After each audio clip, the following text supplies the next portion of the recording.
Hello and welcome to episode 360 of Retro Encounter, RPG Fans Weekly podcast of many topics. I'm Mike Sollosi, and listeners, I think that I get fired if I don't do one Pokemon episode a year with RPG Fan.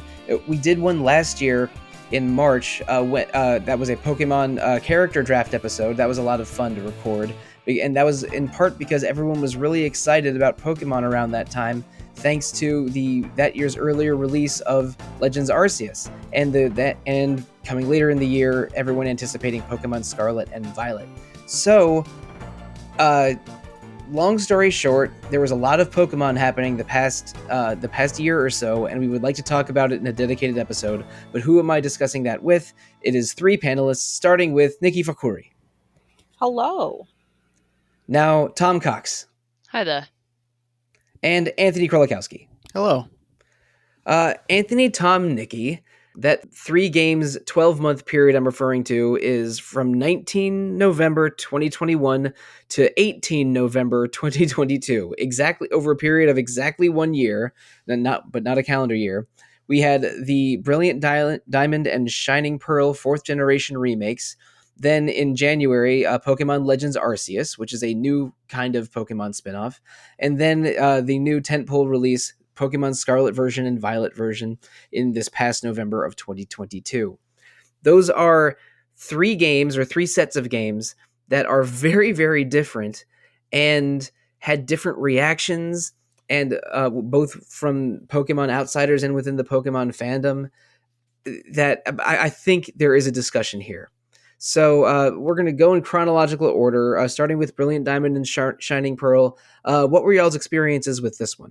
So, Gen 4 was sort of the generation I grew up on. So, I was definitely really excited. Like when this got announced, I'll be honest, I did cry.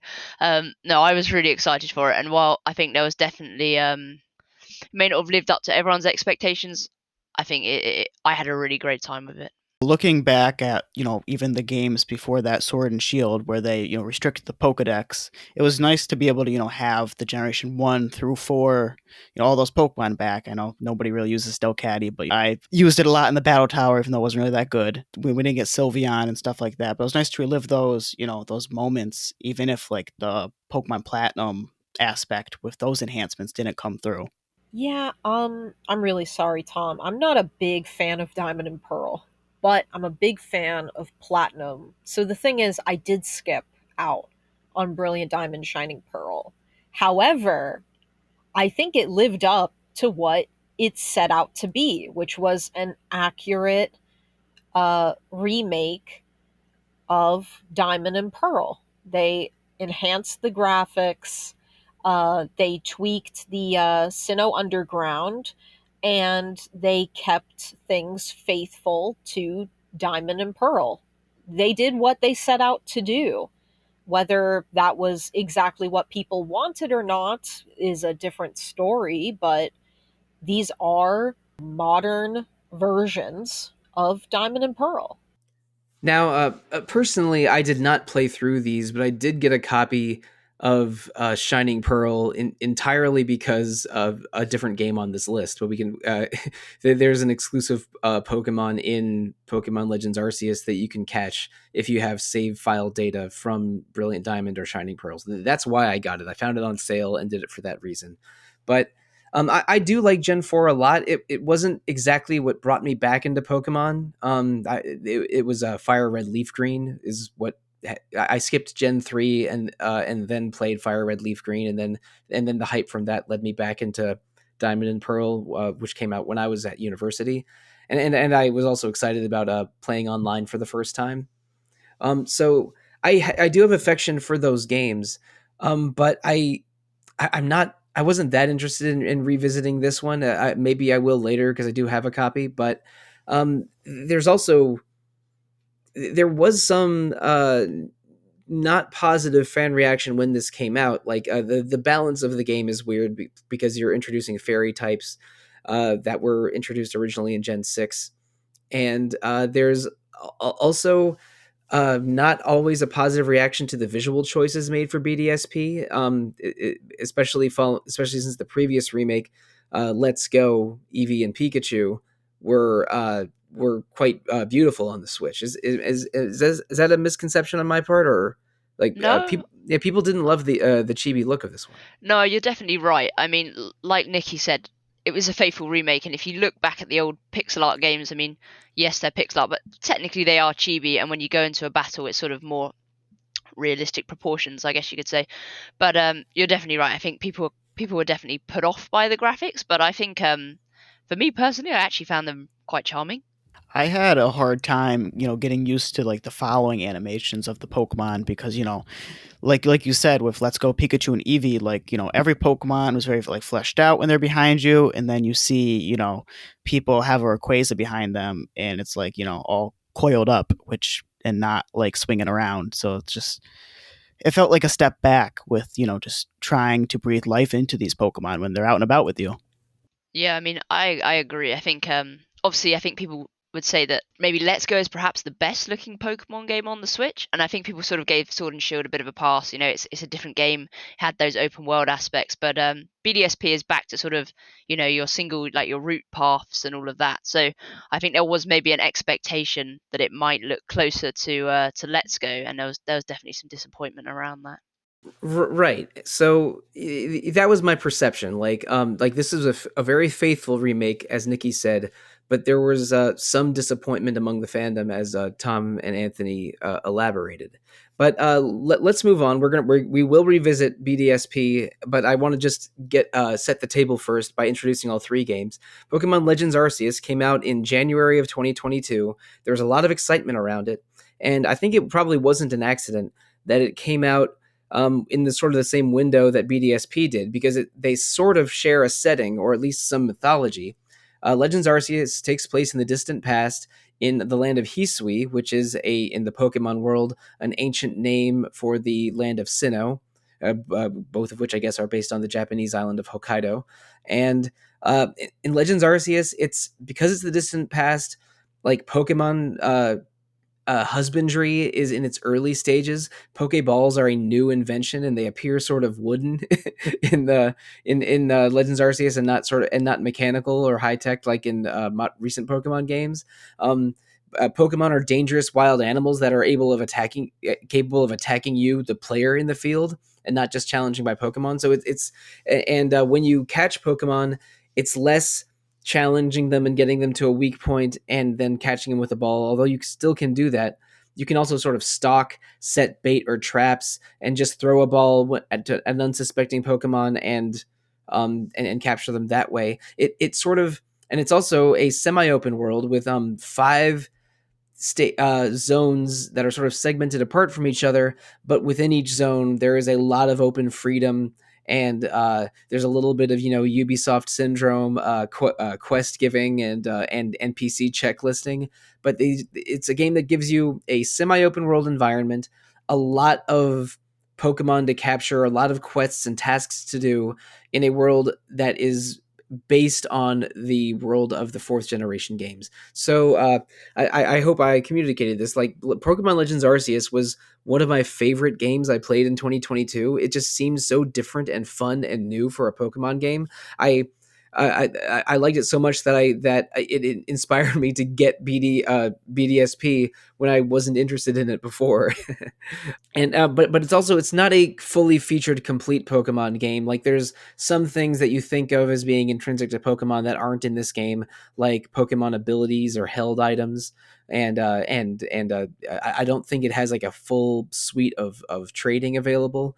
It also has Pokemon battles against against noble Pokemon, which are sort of like puzzle action sequences, and not a ton of trainer battles. While the mainline Pokemon games are sort of built around trainer boss battles, although there is one or two really good trainer battles in Legends Arceus towards the end. But I've talked about it enough. Anthony, Tom, Nikki, what are our feelings on Legends Arceus?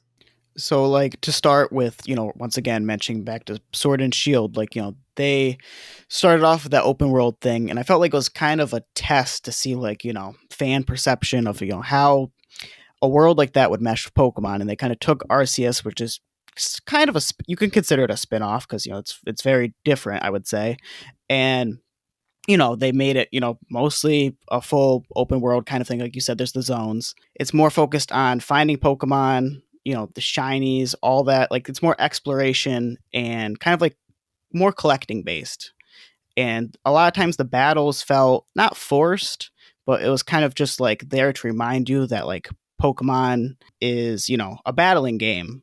I feel like this game really took the gotta catch 'em all like aspect and put that in the forefront. Trading you would think would be more centralized, but it was kind of like locked away behind that that one stall where you could talk to, what was it? It was a message board or like some NPC you talk to, and then you can trade with your friends online. And there's also those link cables, if I'm wrong.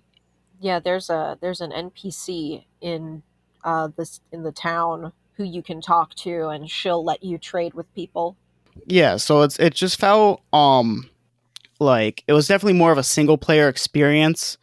I don't know, I found that a little weird from like, what I'm used to with Pokemon, but it's still, it felt like it hit right. It just, there's stuff that you had to get used to for it to be a Pokemon game. Yeah, it's a Pokemon game that is definitely a spin-off, but and is not as feature complete as a mainline Pokemon game, I think, but really does capture the fantasy of catching Pokemon in a world full of Pokemon in a way that I mean, again, this is maybe hyperbolic, but maybe better than any other Pokemon game has done before. I haven't played like the full game. When it was revealed, I was interested because I really like Sinnoh, and I thought sort of the throwback to the past was a really sort of interesting dynamic. But I was just a little bit unsure whether it was for me, so I thought I'd wait on reviews, and then reviews were, some were really really positive, and some were a bit mixed, a bit negative.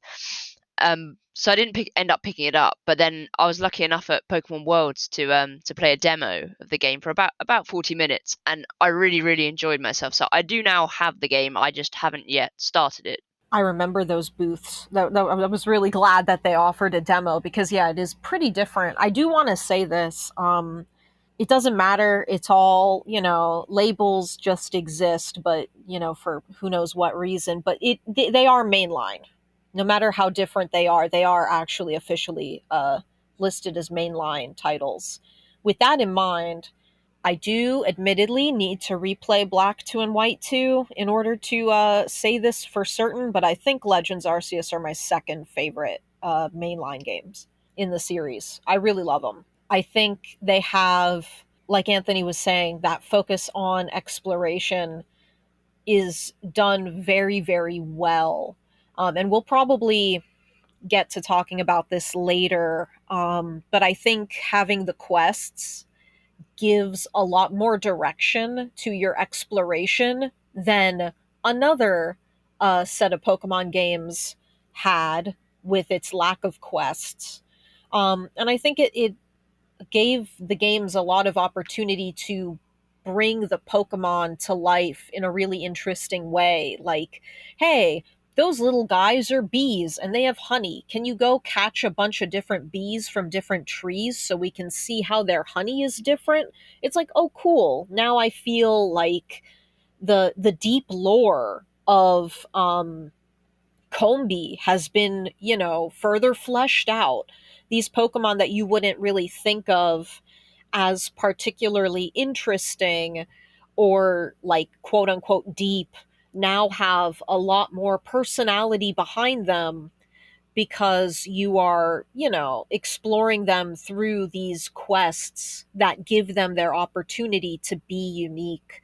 And wow, I really love completing the Pokedex in this game. It is a lot more single player oriented, but after going back to Scarlet and Violet and needing to catch a Pokemon once and then never look at it again, I really appreciate how Legends gives you a reason to capture Pokemon that you've already captured. Even if you've completed their Pokedex entry, just capturing them gives you money at the end of your expedition. It's they really have a really good positive feedback loop for playing, and I just keep wanting to play it. Whereas there are other games that I don't necessarily want to keep playing after I've completed, but that's a different story for another time. I think I think Legends is a very strong experience. That other time may come very soon, but there's a couple of these reactions I want to hit on. Nikki's absolutely right.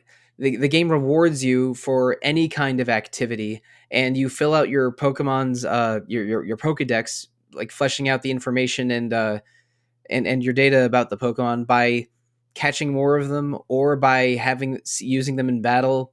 They give you so many activities and consistently reward almost everything you do that it's just fun to go out and explore the world and catch them or sometimes they give you rewards for or specific quests for watching Pokemon exhibit specific behaviors. So sometimes you're just stalking and following a Pokemon, watching it do something. And I mean, it is a mainline Pokemon game, but I was just trying to distinguish it from your Sword version, Shield version, Scarlet version, Violet version because it is specifically different, and from what we consider the. I think most people would say that Sword Shield are the Gen 8 main games and Scarlet Violet are the Gen 9 main games. Uh, Legends Arceus is a main game that is maybe a better experience than either of those two, or at least I think so. But I just wanted to make it clear it's different, but that's not a bad thing. It's actually a very exciting thing, and again, like fleshing out the ecology and mythology of Pokemon in such a specific way is really exciting for a Pokemon fan, and probably more so if you really like the Sinnoh games.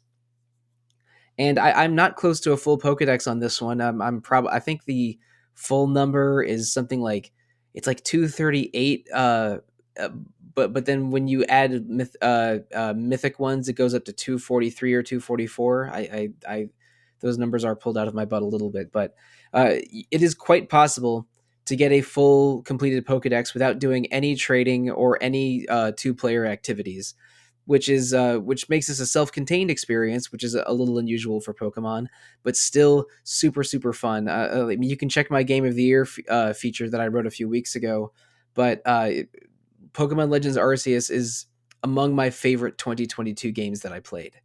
But now, let's change the tone of the conversation to something that is probably going to be a little bit more uneven than our discussion on Legends Arceus.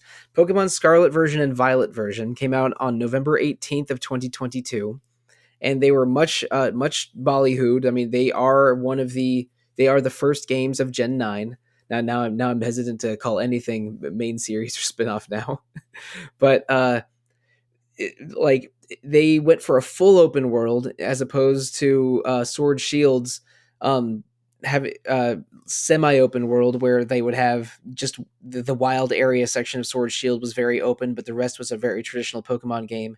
And then you have Legends Arceus, which had these open world zones, but there were 5 distinct ones, and without any online capability. But just about every part of Pokemon Scarlet and Violet is an open world that is fairly contiguous, except for a couple specific spots, like inside some buildings and in Area Zero, which is its own bag of tricks. But and for all the exciting things that Scarlet and Violet did with Pokemon interactions and some of the new monsters, there were some very disappointing or baffling decisions that they made, mostly with how poorly the game runs. Like there are complaints and memes and all manner of reactions to the weird visual tears that and associated things that happen in Scarlet and Violet. But I generally had fun with it. I don't know where it ranks in my Pokemon personal canon, but I think I did like it more than Sword Shield.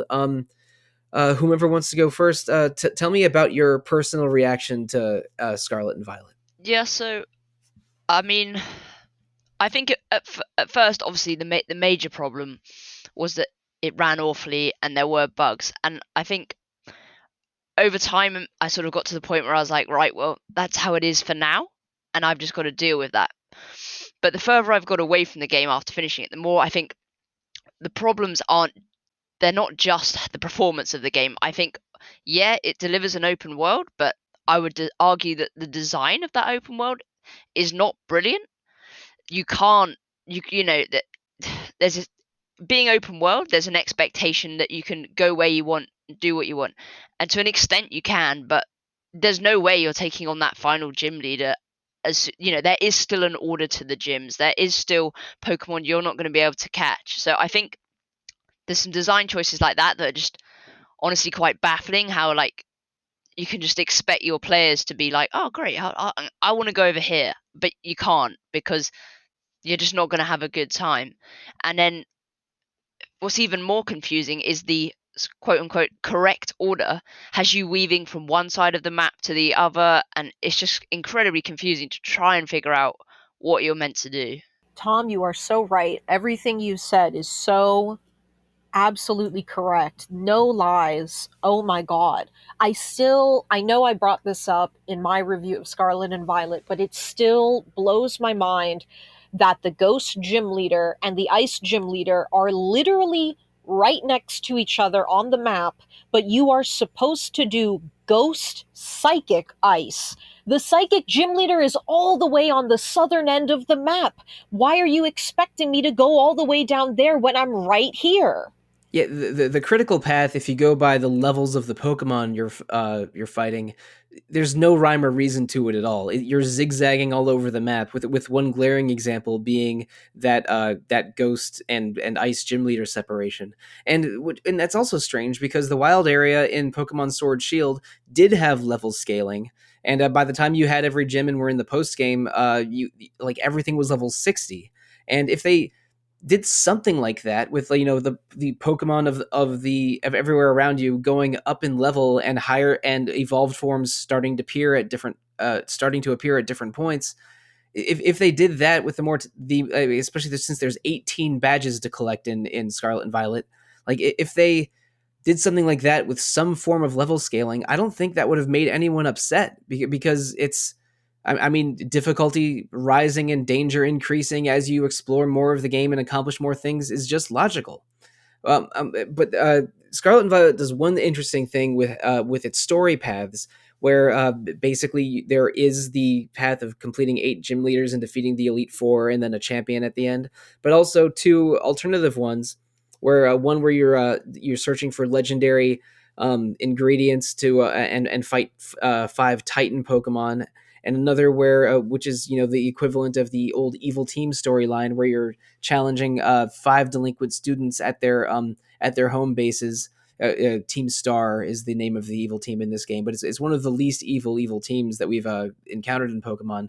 Like being able to do those stories in any order and having those stories on separate tracks, I thought was really fascinating. But the open world design itself is sometimes pretty cool, but sometimes too empty, and always puzzling why they didn't go for any form of level scaling at all. To be fair, I understand completely what everybody's saying, and I agree with it. The only reason why I see that Nintendo Game Freak decided to leave it open and then not scale the levels is to kind of give you like a double-edged sword, pick and choose your battles kind of aspect to, you do this one gym, it might be super hard, but then, you go to another gym and then, oh, I braved this big challenge earlier, so then, this is a breeze. But, I personally, even though I'm saying this, I don't agree with it because I would like to have a, progressive, like, no matter what gym I choose, it's, the level 10 Pokemon, I go to the next one, it's meant for, the next step and so on and so forth. I get their logic, but I don't agree with it. Yeah, I get what you're saying, but I think at the same time, their decision was clearly a choice.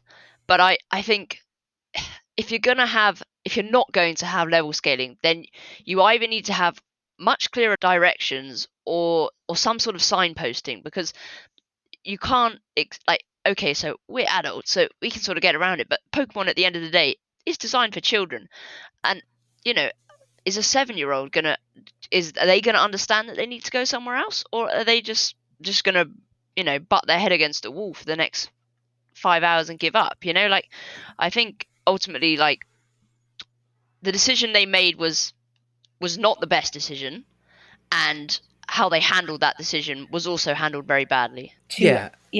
Yeah, I want to add to what Tom said. There's the Pokemon Center lady. you can ask her, where should I go next?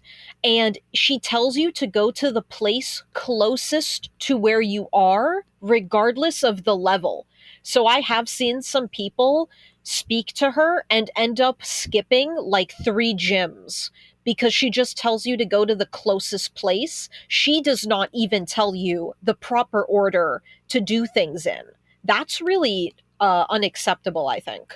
Good game design will always have, you know, the challenge level should gently increase, and the complexity of the tasks you do should gently increase. But in an open world setting, it's not always easy to do that. So they use tricks like signposting and narrative nudging to like try to get to people to go to the places that the game developers intend for you to go to. But in Pokemon, other than having the two easiest gyms right next to the starting area, there's not a lot of rhyme or reason to it.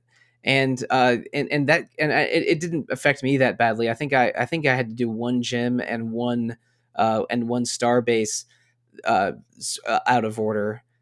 Um, the star base was the fire one because it's right next to the easiest to a very easy gym. So I think a lot of people tripped over that hazard. Basically, I admire that they attempted this over open world, and when you're in the open world catching Pokemon, it's pretty cool as long as it holds up at a technical level. But I really it doesn't have great open world design. The open world itself has cool parts, but like you can sort of tell that this is the first time they've attempted an open world game of this ambition. But let's stay away from negativity for now. What do we like about these three Pokemon games? Like, if you have a specific feature or even a specific monster that comes out as a highlight from either Legends Arceus, Scarlet Violet, or Brilliant Diamond, Shining Pearl, throw it out there. So with Brilliant Diamond, I mean, this is obviously a lot of nostalgia talking, but it did deliver on exactly what they promised, and I did really, really enjoy myself. It was, for me, it was really cool to go back to those towns that were little pixel graphics when I was a little kid and see them blown up in this new environment. And okay, not everyone was a fan of the graphics. I personally quite enjoyed them, and I also think it gave us a. I mean, I haven't played Legends Arceus. I have heard that the final battles in that are really challenging, but the Elite Four for Brilliant Diamond, like, okay, the rest of the game was really easy, and then suddenly you sort of hit this massive wall that was the Elite Four. But they were a challenge, and it was really, really fun to take on. Yeah, I heard they made the homegirl Cynthia even harder this time around, Yeah, and she was well known as being above average challenging for a final battle in Pokemon. yeah, yeah. So once again, bring up Sword and Shield so much, but they really made the whole competitive breeding mechanics easier, and then BDSP kind of took that away in a sense with the items not being there, the herbs, the I think they had bottle caps. I think, not too sure on that one, but then Scarlet and Violet took it a step further, and they added the mirror herb, so like even egg moves, you don't have to throw away that one Pokemon that you bred up and EV trained and put all this effort in just because it doesn't know counter leech seed, whatever you really wanted for whatever reason. So I feel like once again they're really trying to make those Pokemon that you are attached to, or especially like shinies, you have a chance to craft them to what you exactly want them to be, so they can stand out, and it's not just a collection piece or something that collects more virtual dust in your PC. Yeah, it's nice that instead of having to farm an ideal Pokemon, you can pick a favorite and mold it to your liking somewhat. So it's I mean, I'm not sure anyone really going to miss the days of breeding for perfect IVs or breeding for an ideal nature. I probably not is my feeling, but these features, which I don't usually go deep into in these Pokemon games, making that a easier to achieve sounds like a great idea. And just to bring it up, how many shinies has everyone ran into? Because just exploring the map before the shiny charm, I found one, a Sneasel, and then like afterwards, just EV training, not even hunting, I ended up with 5 other shinies just running around the map.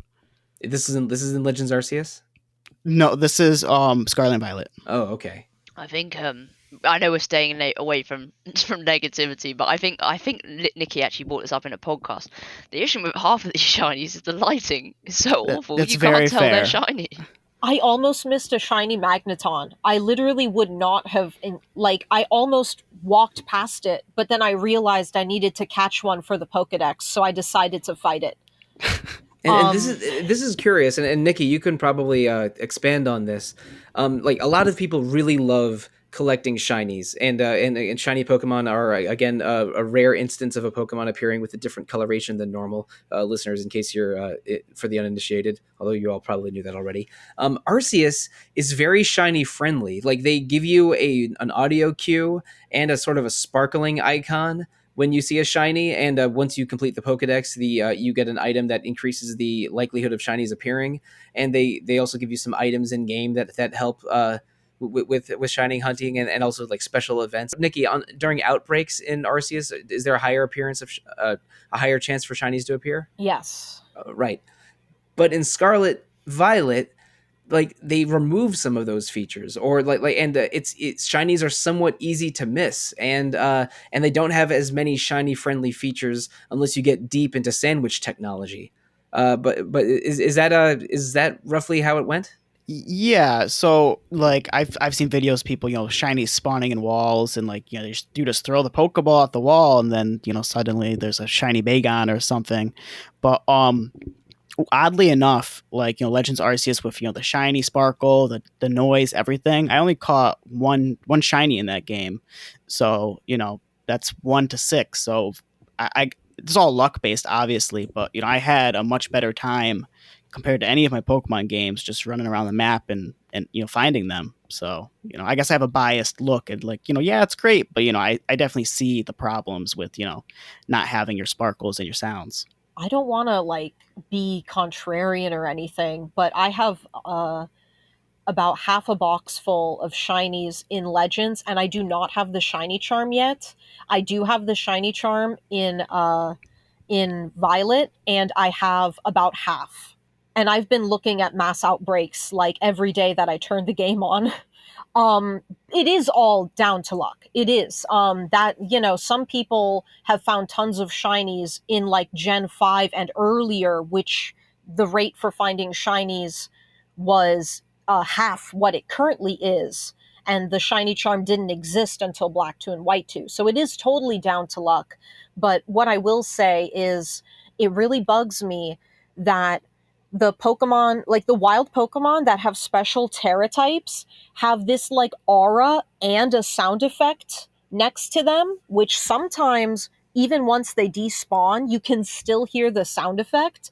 But then shiny Pokemon don't have any sort of special effect. I feel like all they needed to do was put a shimmering sound effect. So while you pass by, you can say, "What's that I hear? Let me look around and see if there's a tiny little paw me hiding in the grass that's shiny that I can't see." You know what I mean? I think that Legends Arceus had the right idea of it. It had a visual cue with a little sparkle and an audio cue, because some players are colorblind or hard of hearing, and a lot of people really value shiny hunting. So having those changes, which I don't think negatively impacted Legends Arceus, were really good. And it was puzzling that they were cut from Scarlet and Violet. But Nikki, let's try to bring up the tone of the room a little bit. What's at least something you really, really enjoyed about these 3 Pokemon releases over the last 14 months? Oh man, they decided to tear my heart out by putting Ingo in Legends Arceus. Let's go! Yes, That's right. That's right. A lot of the Legends Arceus characters are either approximations or possibly distant ancestors of characters from the Gen 4 games. And Ingo, unlike the others, seems to have fallen into a time portal somewhere after Black 2 and White 2 into this game. Yes, I love suffering. Let's go. Heck yes. Oh man, I to me the true final boss of Legends, which is not Arceus. That's when you complete the Pokédex, which even I have not done yet. But the true final boss battle of Legends, I think is to me it was the single toughest battle in the series. Tougher than Ultra Necrozma, a lot cooler than Ultra Necrozma, I would say. A very cool little character fighting. Neat. And this is the one that after you get all 18 plates, or 17 out of the 18 plates, is Right. the final challenge. Yeah, Yes. I have completed this, and I was able to win, but it was intense. And I have to say, it is. I don't know if it's hardest ever, because I mean, I just have some memories of Pokemon struggles as a child that are definitely colored by nostalgia, or just like a vague memory, and not a clear memory. But this was a tough one and a really fun one. It's there's not a lot of trainer battles in Arceus compared to other Pokemon games, but the last one that they throw at you is really, really good. I can confirm that for sure. Yeah, I mean, like, the fights that were tough for me when I was a kid and I didn't know how to play video games, I feel like if I was a kid playing this now, I don't think I could win. Which is fair. I think it is appropriately challenging for a post-game super true final boss. And also just really fun. Also, the super true final boss makes a reference to a line of dialogue that my personal favorite Pokemon character says, which is also neat. So we do stand references. So that's nice. And I alluded to it before, but one thing that I thought was so cool about Scarlet and Violet that I want other Pokemon games or future Pokemon games to emulate is the three-way split of storylines. Because in older Pokemon games, especially ones say after Red and Blue, like having to blend the need to visit every gym with occasionally encountering the evil team of the game, and sort of having these different conflicts at odds with each other while you're a 10-year-old child, uh, always seemed a little weird. But having the three storylines set up in Scarlet and Violet, where they don't interact with each other, so you can just do gyms or just do star bases or just do the Titan Pokemon with a couple gatekeeping elements. And I don't mean gatekeeping in a negative way, like, oh, you can't cross the river into this part of the map until you defeat the star base, or you need to find the ingredient that lets your legendary Pokemon glide or swim before you can cross this river. Like other than bits like that, which aren't which aren't difficult or bad at all. They allow these three storylines to exist separately and build on each other. And then and each of them even has a dedicated final battle and a dedicated rival character, which is why there's sort of three different characters share the rival role in Scarlet and Violet. After you complete all three of those routes, there's a final route that goes into a fairly challenging and extremely emotional final battle for being a Pokemon game. Like I thought that let's say most of those three separate storylines and then the final combined storyline was maybe my favorite Pokemon story since Black White. And Black White is my favorite, so I mean, this might be my overall second favorite. This is it was a story structure that was different from any previous Pokemon game, and thought it really, really worked. And I really enjoy a few of the characters as well. Like my favorite character in the Victory Road story was by a mile Larry, the normal gym teacher, gym leader. And and then the rival character Penny in the Team Star storyline is one of my favorite rivals they've ever done. So like from a story and character perspective, I thought Scarlet and Violet did a lot of things very, very well. But in terms of game balance and open world design, it could still use some work. That's exactly why they need to have the level scaling properly, because in the previous games, you had this problem where it was like you were always moving forward, but then you get this call from Professor Elm, and he's like, I know you just beat up some old man using ice type Pokemon, but you got to go back to Goldenrod City because Team Rocket just decided to hang out there, and then you have to jump all the way back to Goldenrod City and beat up Team Rocket or whatever. So separating the stories is a really good, thing where you can progress them as you want, but then you do end up with that challenge of well, I just beat all 8 gym leaders. Now everything else is going to be really easy because they're all level like 5. They were so close, Like they had such great ideas. They just were a little off the mark in terms of actual execution. I think that if they uh, if they had some form of level scaling, but then maybe a warning before the final encounter, like let's say you do only the Victory Road storyline, and then you try challenging the Elite Four, but then like before you can officially challenge them, you get a phone call or something that says, "Hey, the Elite Four have Pokemon above level 55. Make sure you're ready for this." Like if they had level scaling around the entire open world except for key bosses, uh, then I think that would really really work because because then I mean it would have the final boss encounters backloaded to the end of the game, which I think is a fair compromise. But in general, yes, I love how these storylines were split, but it would be made even better with some smarter open world design. I think as well, like you say, I really liked the free story aspect, but they were almost slightly too separate. I think if maybe there were some subtle hints in there, sort of maybe you should go and do this next. Then you're not going to run into the problem of being completing one entire storyline, but you're only halfway through the other two.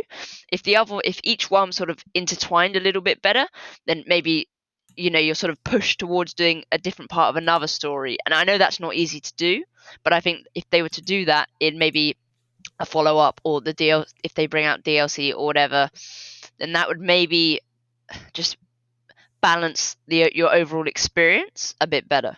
I like that. Yeah, I do like how Penny and Arvin interact in that final area, but it would have been kind of cool to see more interaction leading up to that point. I think that would have been cool, and yeah, it could definitely help push players in the quote unquote right direction in terms of levels and where they're supposed to go next. So yeah, in general, I think the storyline split concept in Scarlet and Violet was great, but not perfect and could use some improvement. But speaking of needing improvement, and we've already been over a few of these things, but without turning this podcast into a full-on roast of modern Pokemon, what are one or a few disappointments you've had with these recent games? And we've already talked about the technical failings of Scarlet and Violet, and how shiny hunting is maybe not perfect in Scarlet and Violet, but just anything we haven't talked about before. What do you got? Yeah, I think Nikki sort of alluded to it earlier. I think the biggest problem with BDSP was that there is a better game, and that's Platinum. And I understand why you don't say, oh, we're remaking Platinum, because Diamond and Pearl has, that is the name of the Gen 4 games. That's the name that everyone associates not just the games with, but also the anime and also the cards. So I get why you name them that. They still want their double skew. But I do feel like there was nothing really stopping them putting platinum content in there and just still calling it Diamond and Pearl. I think they would have avoided like a lot of disappointment. And it's you're not asking them to come up with an entirely new game. You're just asking them to recreate content that is already there. And yes, maybe development was a little bit more expensive and a little bit longer, and I know they were working with Ilka, a new studio, but I do think that ultimately that would have led to a better player experience. Give me those fire types. Come on, Sinnoh, please. I want some fire types in the region. If you did not pick Chimchar, then you have I think Ponyta and not a whole lot else. Well, to be fair, with BDSP, they did introduce the underground, which alleviates that a bit. But yeah, at the same time, there's a severe lack of fire Pokemon. I remember that because I picked Turtwig when I played Diamond version many years ago, and I had to sort of work around not really having a fire type. I think I taught Fire Punch to a Medicham. Piplup is my Gen 4 starter of choice, but I am very surprised that they didn't just reuse Mudkip, because Sinnoh has Quagsire, Sinnoh added Gastrodon. It has Whiscash. They have every single water ground Pokemon and a new one, but no fire types. Like, hold up. Hold up.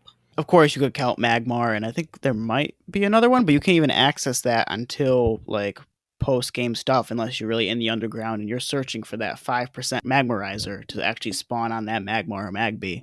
So Yeah, Flareon's around too, but but in general, like if you're going through the game normally, it's hard to run into a fire type in the earlier mid game other than Ponyta. and then Eevee is post game trophy garden. So good luck with that. I think Houndoom is another choice, but yeah, apart from that, I think that's it. And one thing I did find a little disappointing about Legends Arceus was the I think I mentioned this before, was the lack of Pokemon abilities and held items, because I don't think those were in Let's Go Eevee or Let's Go Pikachu as well, but I consider that just sort of a part of modern Pokemon. And I know that Legends Arceus did have other new wrinkles to Pokemon battling, like what was it, the strong style moves versus the swift style moves. That Yeah, strong and agile style. Agile, that's what it was. I thought that was interesting, and it gave you a sort of different kind of strategy layer to do, whether you wanted a weaker attack that gave you extra turns, or a stronger attack that had you a longer delay until your next turn, but also with at boosted power and a guaranteed hit. I thought that was cool, but I mean, Pokemon abilities and held items are two things that I think are part of building your Pokemon team, and add to the uniqueness and strategy of different Pokemon ideas. So the game is great without those, but I think I would have liked their inclusion all the same. I love it. I love what Anthony said about stuff like the mirror herb. Like they want you to catch Pokemon and then use them competitively rather than breed for them. But then why? Do they only give you one copy of each Apricorn Pokeball? Give me the Apriballs. I need them. I need to catch everything in a pretty Pokeball. Oh my God. That's it. That's all I got to say. Thank you. That's it. That's curious, because they introduced Pokeball crafting in Legends Arceus, and they give you all kinds of material collection and technology for crafting a bunch of different kinds of Pokeballs. But in Scarlet and Violet, there's no crafting, which would be fine. But also, there's several Pokeballs that used to be Apricorn exclusive ones, like Niki mentioned, that you can't even buy anywhere. That you only get as special rewards sometimes, and that's weird. Even if they just made them cost 100,000 Pokebucks each, there should be a way to obtain more copies of those. I agree. Actually, on a more serious note, I really do wish you could use those materials to make Pokeballs and stuff, because, like, I'm not going to be making 50 copies of TM Charm. So, like, there are some Pokemon materials that are, like, completely useless. So you really don't have a reason to, like, capture or battle a bunch of the same Pokemon over and over again, unless, like, they happen to make, like, TM Earthquake or Rock Slide. Um, Whereas, like we were saying before, you have a reason to catch Pokemon over and over again in Legends. I wish that they used the crafting material in Scarlet and Violet for more things, so you actually really had a reason to fight the Pokemon. And I wish that when you released Pokemon in Scarlet and Violet, they gave you materials, because they don't, and it's really strange. In Legends, when you release them, they give you the Ivy Rocks. And in Pokemon Go, when you release them, they give you the candies so you can power them up. It feels really strange that releasing Pokemon has, like, no benefit in this game. Yeah, I guess I didn't mention it before. Scarlet and Violet does have crafting, but it's all from materials that Pokemon drop when you capture or defeat one, and it's exclusively for TMs. And crafting for TMs, I think, is fair in Scarlet and Violet. It gives you a reason to catch specific Pokemon that otherwise you would just catch once and forget. But and Arceus's materials is more based on farming or mining, or seeking out those rifts that have or outbreaks that where you go a little bit hog wild with rare Pokemon and rare items. But that is unusual. There is crafting in Scarlet and Violet, but they have it only applied to TMs and not to other items. If they did that, I think it would get people out there catching Pokemon more to accomplish their late game goals. And that's Yeah, I think the crafting in both of those games is a good start, but I think I want more out of both of them, especially out of Scarlet and Violet's crafting system. But that's enough negativity for now. Um, let's talk about the future. We know that there's going to be DLC coming for Scarlet and Violet. It'll probably be a new explorable area similar to the Armor Island, Crown Tundra stuff in Sword Shield, and we know that there will be more Pokemon games before in during Gen 9. Maybe another Legends game. Maybe they'll bring back Mystery Dungeon. Maybe a game that's more in tied into Pokemon Go, like the Let's Go games were. Probably another remake. Um, so tell me something that you hope for in the next, say, year to 18 months of Pokemon, whether it's an expansion to Scarlet and Violet or something else. Our last Mystery Dungeon game that came out was the remake of Red and Blue Rescue Teams. So, I used to play that game when I was little. I didn't feel a big need to pick that game up again, maybe in the future of a sale or whatever. But, I would love to see, an expanded roster, kind of like what they did with the 3DS games, and just give us a new story, maybe some new mechanics, like they had those certain things you could equip in the 3DS era. But I think it's time to give us just a new, not a remake of an old Mystery Dungeon, but just just a plain new one. I think for me personally, like I mean, we know they'll come eventually. The timescale, I'm not sure, but definitely black and white remakes. I think that is what I am looking forward to the most. I also slightly I'm interested to see how they go about it. Do they try and combine, you know, black and white and black and white 2? Does black and white 2 even get a remake, or is it sort of just left in the dust? But either way, Gen 5 is easily, in my opinion, one of the best. So I'm just looking forward to that, really. We can hope it doesn't get the Brilliant Diamond treatment with how they left out Platinum stuff. So, well, I think it's less likely to happen just because black and white is black and white. There's no third version, I mean, yeah, they could definitely leave out black and white 2, and we can hope that they don't, or that they have a black and white 2 remake at some point as well. But I think there's less of that. I have less of a worry about that just because black and white is black and white. There's no better version, if you see what I mean. Brace yourself, because I know Niki has thoughts on this. No, Tom, you are right. You are so correct. But this is what I was saying about the thing before. Labels are arbitrary. You are absolutely right that there is no quote unquote third version to black and white. However, when Game Freak announced the Sword and Shield DLC and said we're not going to do third versions anymore, they showed a picture of Black 2 and White 2. They consider Black 2 and White 2 to be a third version, even though it is not at all like the other third versions. And that's what makes me worried.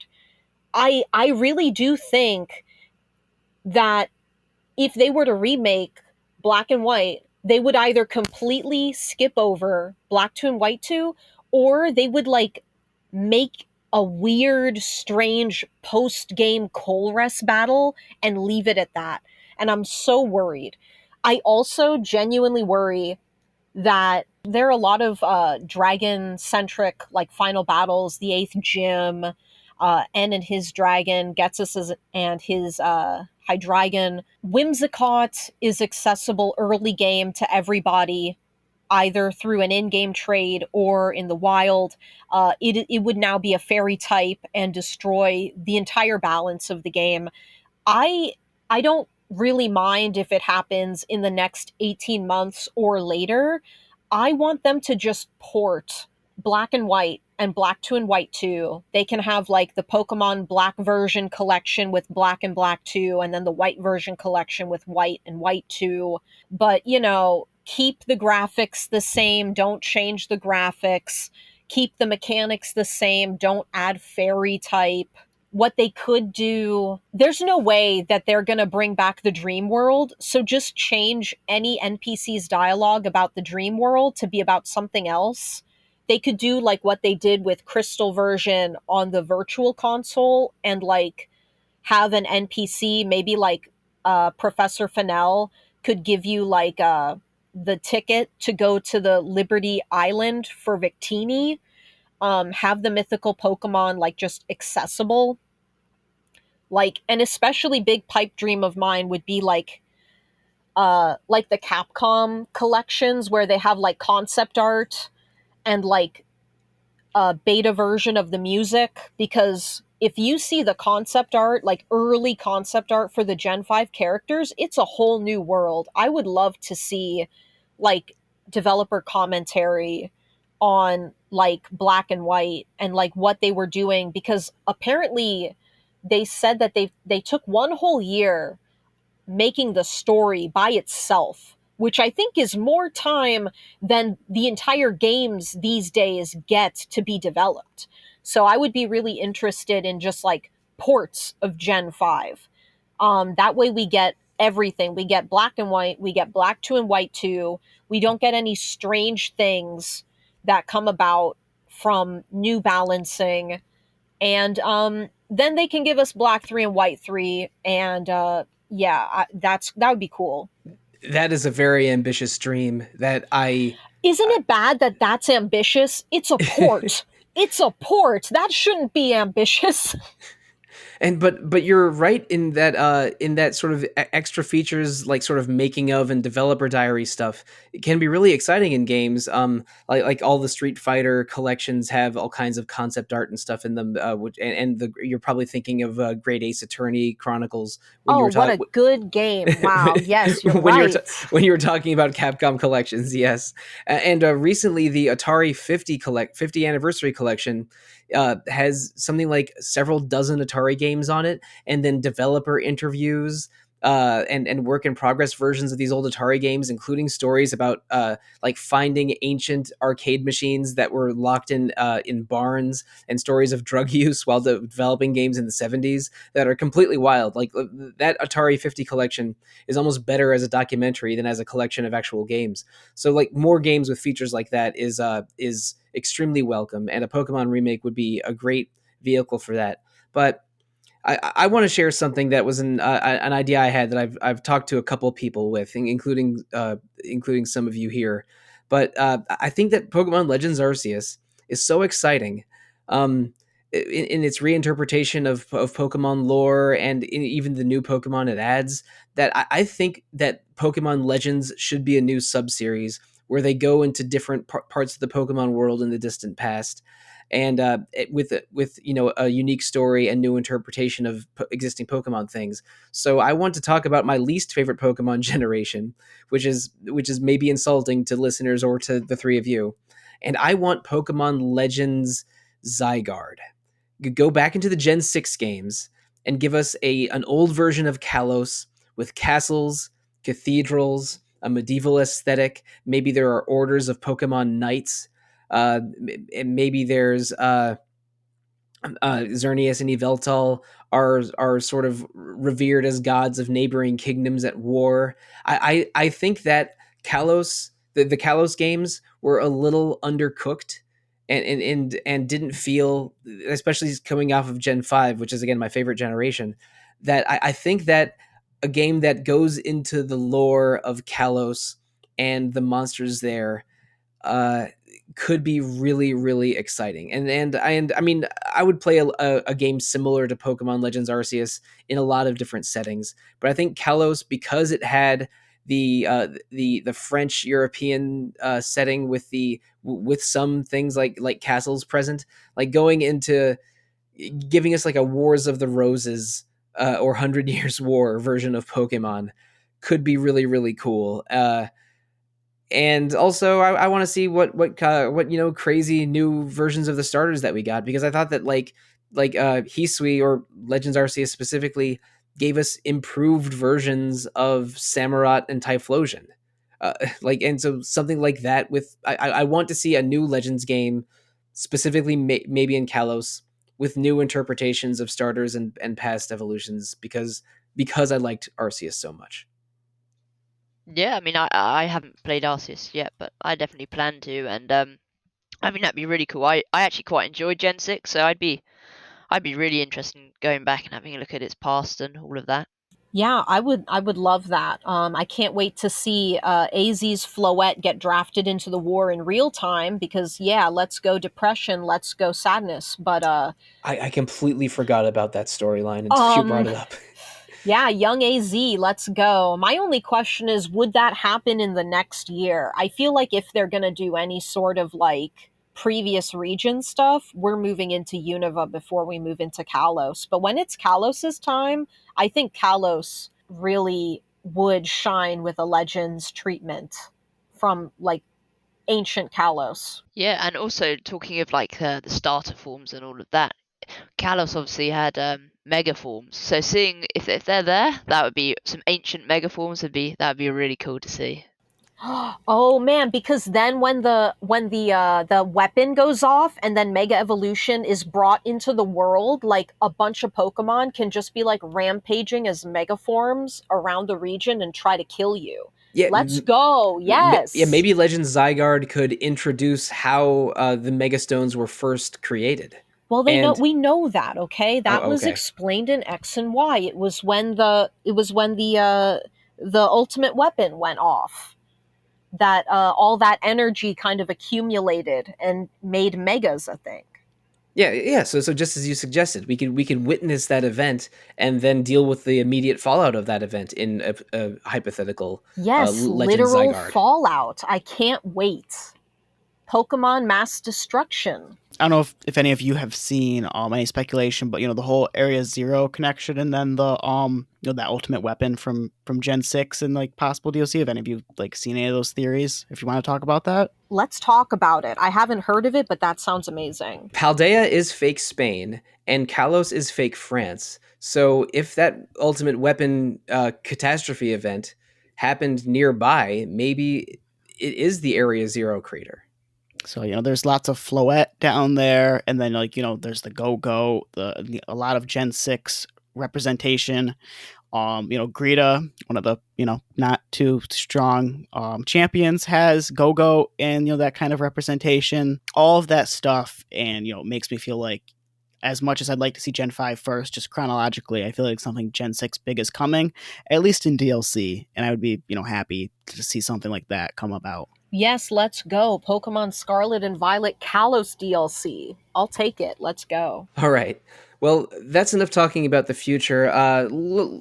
Thank you so much, Tom, Nikki, and Anthony, for joining me on this Pokemon discussion. I played so much Pokemon in 2022, including Legends Arceus and Scarlet Violet, and my first time playing Let's Go Eevee. That I, especially in the second half of the year, I was riding a Pokemon high for a while, and I knew I wanted to podcast about it, and this was the right time and opportunity to do so. So thank you so much for joining me, and thank you, listeners, for joining us on this somewhat indulgent Pokemon talk. Yeah, I mean, thanks for having me on. I think like before we go, maybe we should say that thinking back on what we've just said, maybe we've come across as quite negative at points, but I think it's just when you're passionate, like we all love this franchise clearly, otherwise we wouldn't have been on a podcast about it. But I think we all just want the best for the franchise, and like I don't think clearly we don't hate it, clearly we love it, but we just want the best. Yes, exactly. 100%. But before we sign off, I have one last question I want to ask each of you. In a recent playthrough of any of these three games, I want you to tell me one Pokemon, one monster that you love that either carried you or helped in a major way in that playthrough. So just tell me one Pokemon you really like that you used in one of these recent games. So, but this is a surprise question that you weren't prepared for, so I'm going to give you a few minutes to prepare. Listeners, speaking about the future of Retro Encounter, later this month we're doing 2 episodes on Ogre Battle 64, Person of Lordly Caliber, which is unsurprisingly for the N64, but I will be playing that very, very soon on my Nintendo Wii Virtual Console for those episodes. And coming in February, we have all of it planned out.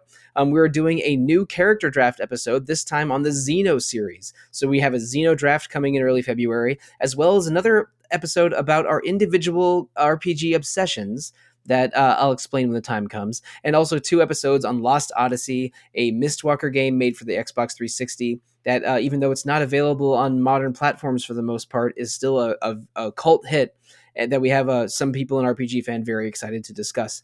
If you want to reach out to Retro Encounter directly, the best way to do so is to email retro@rpgfan.com.